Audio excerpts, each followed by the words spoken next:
Salam sejahtera untuk kita semua. Om Swastiastu, Namo Buddhaya, salam kebajikan.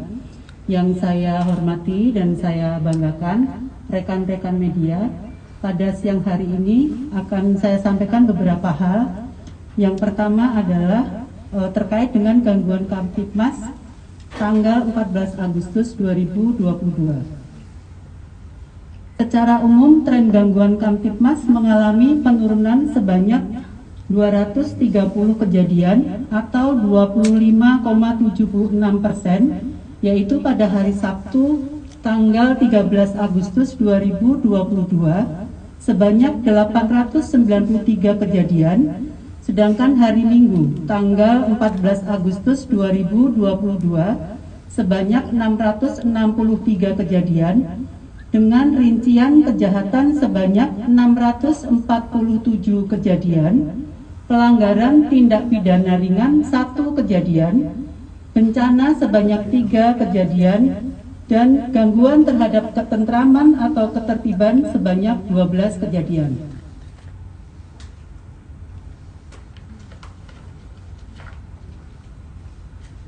Kemudian tren kejahatan secara kuantitas mengalami penurunan sebanyak 198 kasus atau 23,43%. Pada hari Sabtu 13 Agustus 2022 ada 845, sedangkan pada hari Minggu 14 Agustus 2022 ada 647 kasus. Apabila dilihat dari tren jenis kejahatan, yang menjadi catatan kepolisian ada 5 kasus kejahatan yang jumlah kejadiannya tertinggi. Antara lain 1, pencurian dengan pemberatan sebanyak 53 kasus, narkotika sebanyak 24 kasus, curanmor roda 2 sebanyak 11 kasus, pencurian dengan kekerasan sebanyak 4 kasus, kemudian yang kelima, membahayakan keamanan umum sebanyak 2 kasus. Sedangkan terkait dengan data laka lantas, jumlah kecelakaan yang terjadi sebanyak 257 kejadian dengan rincian korban meninggal dunia 47 orang, korban luka berat 18 korban, dan korban luka ringan 217 orang. Adapun kerugian material sebesar Rp957.390.000. Sedangkan untuk jumlah pelanggaran lalu lintas dengan penindakan e-tilang sebanyak 3.681 kejadian. Kedua, terkait dengan update kasus DNA Pro berdasarkan surat nomor B3206 E3 EKU 1/08/2022 tanggal 12 Agustus 2022 tentang pemberitahuan hasil penyidikan perkara pidana tersangka atas nama MA dinyatakan sudah lengkap atau P21. Dengan demikian, dari total 4 berkas perkara terkait kasus investasi DNA Pro dengan 11 tersangka, semuanya sudah dinyatakan lengkap atau P21 oleh Jaksa Penuntut Umum.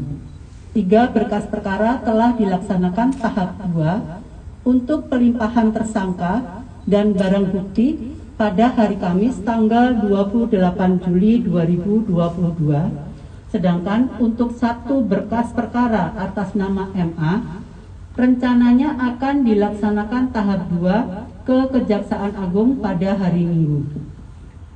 Berikut daftar tersangka kasus investasi DNA Pro. Berkas yang pertama dengan tersangka atas nama 1 JG, 2 RK, 3 R, dan 4 YTS. Ini sudah masuk tahap 2. Kemudian untuk berkas 2 dengan tersangka atas nama 1 EDP, 2 DT.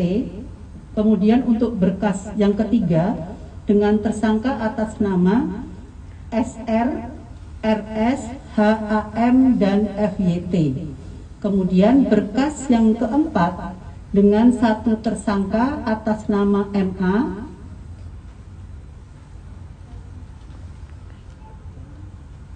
sudah P21 atau dinyatakan lengkap. Kemudian yang ketiga adalah update kasus Binomo. Pada hari ini Senin 15 Agustus 2022, Unit 5 Subdit 2 Ditipideksus Bareskrim Polri melaksanakan tahap 2 pengiriman tersangka dan barang bukti tersangka atas nama RP di Kejaksaan Negeri Tangerang Selatan. Kegiatan tersebut sesuai dengan surat pengantar nomor R/55/8 Romawi Pres 2.5/2022 Ditipideksus tanggal 15 Agustus 2022 dan berkas perkara nomor BP/84/7 Romawi Pres 2.5/2022 Ditipideksus tanggal 27 Juli 2022. Adapun barang bukti yang dikirimkan sebagai berikut. 1. 3 lembar fotokopi SPT tahunan PPh wajib pajak orang pribadi atas nama RP. Yang kedua, 6 lembar fotokopi perjanjian kerja renovasi rumah antara IK dengan RP. Ketiga, 3 lembar fotokopi biaya pengeluaran pembangunan rumah dengan total sebesar 2.671.941.777 rupiah. 4 lembar fotokopi RAB Blueberry dengan total 959.250 rupiah. 5. 1 lembar fotokopi RAB Seroja dengan total 5.119.500.000 rupiah. Dan yang terakhir terkait dengan perjudian online berdasarkan laporan polisi nomor LP-A-0461-8 Romawi 2022 SPKT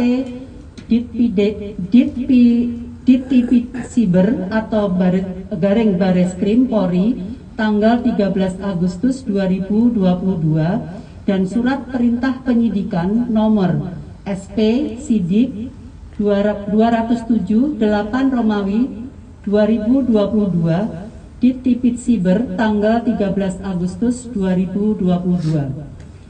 Pada hari Sabtu tanggal 13 Agustus 2022 pukul 17.00 WIB, Direktorat Tindak Pidana Siber Bareskrim Polri melakukan penangkapan terhadap 8 orang, yaitu 6 orang laki-laki dan 2 orang perempuan di apartemen CBD Pluit terkait penyelenggaraan 8 jenis perjudian online dan 5 website perjudian, yaitu Kingkoi 88, Winlab 88, Goldman, BS Box, dan Senarbet.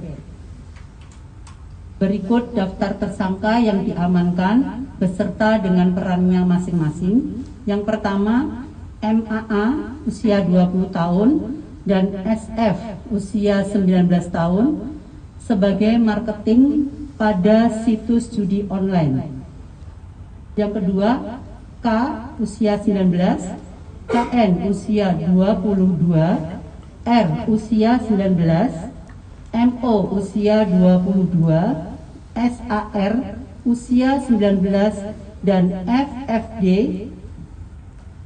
usia 20 sebagai customer service pada situs judi online.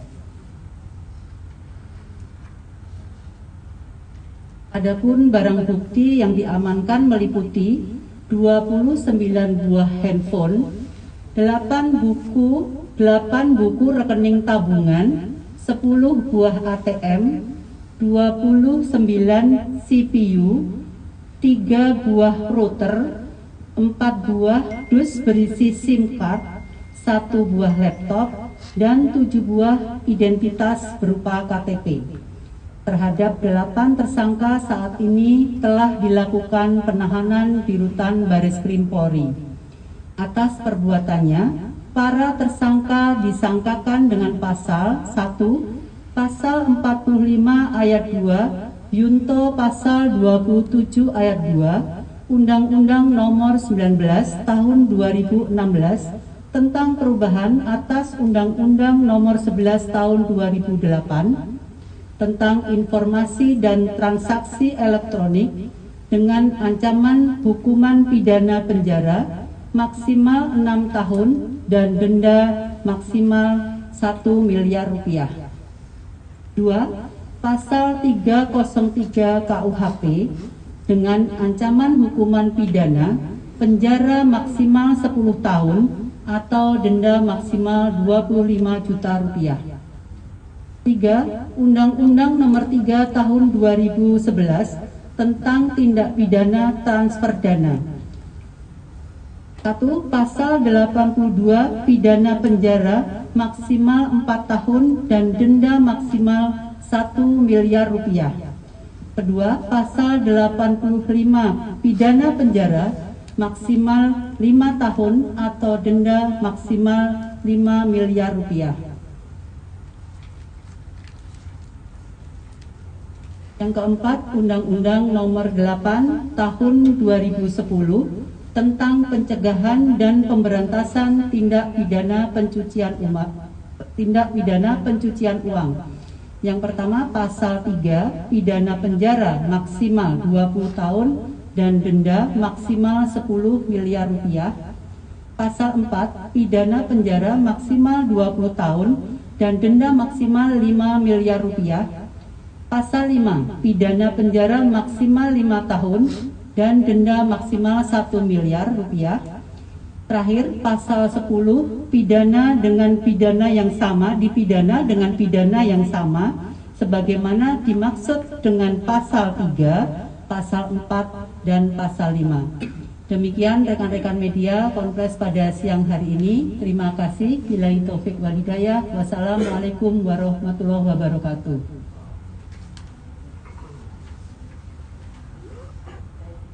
Bu, izin mau bertanya.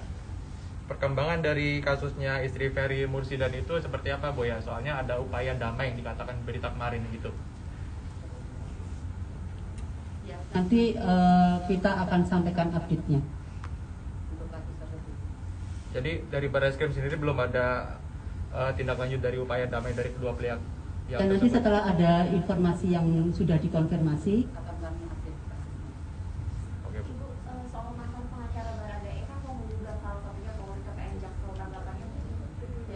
terkait dengan kasus J, apapun itu nanti yang akan menyampaikan adalah tim sus ya.